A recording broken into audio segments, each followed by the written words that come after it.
প্রচণ্ড এই গরমে মনকে প্রশান্তি দিতে চলুন কাঁচা আমের ললিপপ তৈরি করে নেই। হ্যালো ফ্রেন্ডস, স্বপ্নাস খানাপিনা নতুন আরেকটি রেসিপিতে সবাইকে স্বাগতম। আজকে আমি এই প্রচণ্ড গরমে কাঁচা আম দিয়ে মজাদার ললিপপ তৈরি করে দেখাবো। চলুন দেখে নেওয়া যাক আজকের এই ললিপপ তৈরি করার রেসিপি। কাঁচা আমের ললিপপ তৈরি করার জন্য এখানে আমি 3টি কাঁচা আম নিয়েছি। এবার প্যানে পরিমাণ মতো জল দিয়ে আমগুলোকে আমি সিদ্ধ করে নিচ্ছি।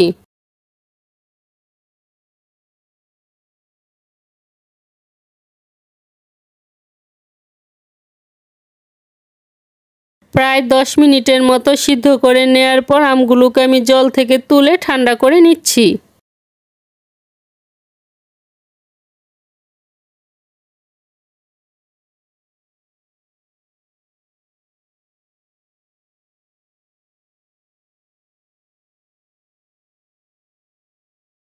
আমগুলো ঠান্ডা হয়ে যাওয়ার পর এবার আমগুলোর থেকে আমি খোসাটাকে আলাদা করে নিচ্ছি, যেমন করে আমরা পাকা আমটা ছিলে নেই।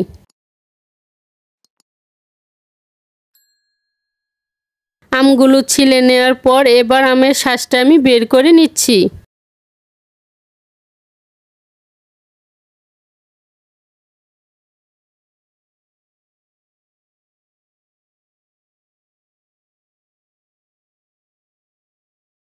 আমের শাঁসটা আমি বের করে নিয়েছি। এবার ব্লেন্ডারে দিয়ে দিচ্ছি বের করে নেওয়া আমের শাঁস।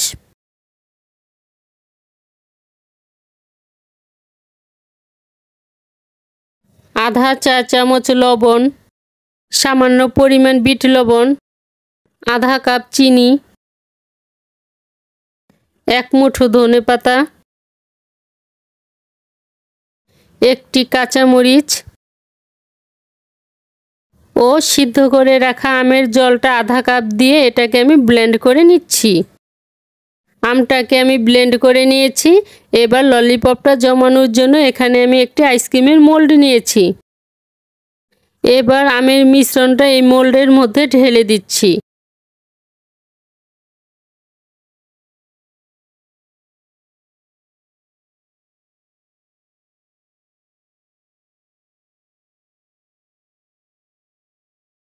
এবার মোল্ডের সাথে থাকা কাঠিটা এর উপর দিয়ে এটাকে আমি ঢেকে দিচ্ছি।